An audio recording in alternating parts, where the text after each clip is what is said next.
Mesdames, Messieurs, bonjour, bienvenue dans l'autre direct, un peu particulier, vous le voyez, nous avons changé de décor, nous sommes avec vous Marc-Henri, vous êtes grand maître de la loge, de la Grande Loge de France. Oui. Merci beaucoup de nous accueillir ici, j'allais dire chez vous, dans un temple, oui. tout bêtement, à Lyon. Vous participez à différentes conférences Oui. depuis votre élection, là en 2012. Vous participez à différentes élections pour le grand public, pour expliquer ce qu'est la franc-maçonnerie. Ça veut dire quoi? Vous voulez démythifier tout Alors d'abord, ce la n'est pas une franc-maçonnerie idée qui est la mienne. Il faut rendre à César ce qui est à César. C'est un de mes prédécesseurs qui, en 2006, a voulu ouvrir les portes de nos temples à l'occasion des Journées du patrimoine. Que ça, donc c'est pas très ancien. C'est pas très ancien. Et donc en 2006, on a commencé à ouvrir nos portes. Pourquoi? Parce que on se rendait bien compte que le grand public avait des idées parfois un peu fausses, voire faussées, sur ce qu'était la maçonnerie, la démarche des maçons, qu'on avait une histoire, et elle a 3 siècles, notre histoire, qu'on avait un patrimoine, et que donc ça rentrait parfaitement dans le cadre de ces Journées du patrimoine, et c'est ce qui fait qu'on a commencé à ouvrir nos portes.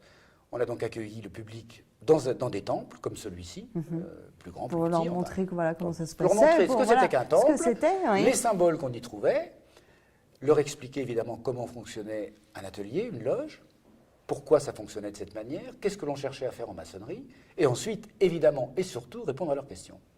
Toutes les questions. Et c'est quoi les questions qui reviennent le plus souvent? Elles sont très multiples. Les questions, c'est à quoi ça sert, par exemple, comment ça fonctionne, pourquoi encore aujourd'hui des tabliers, des gants, c'est un peu vieillot, passé. Alors qu'en fait, pour nous, ça a du sens. Et donc ça, on peut tout à fait l'expliquer. Et puis, en quoi ça consiste, l'initiation?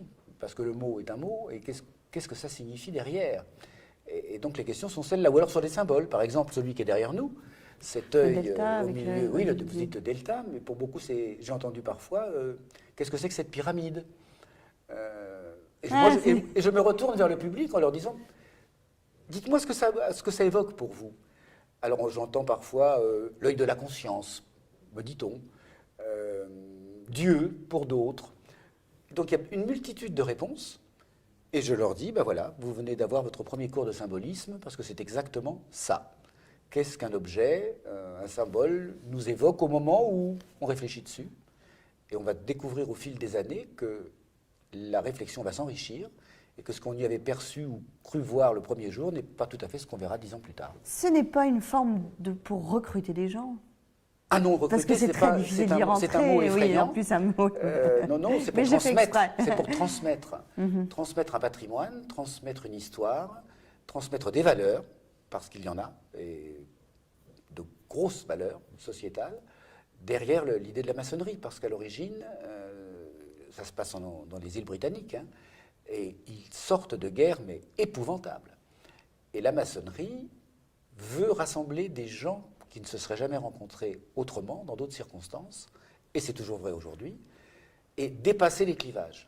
C'est-à-dire que il y a des francs-maçons, effectivement, de tout univers, j'allais dire.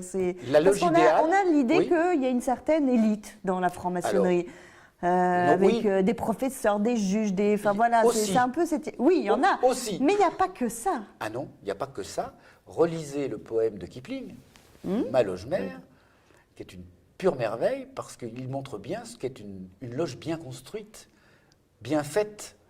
Il y a toutes les couleurs de peau, on est aux Indes, hein, vous vous en souvenez, toutes les couleurs de peau, tout un tas de religions qui se côtoient, de croyances diverses.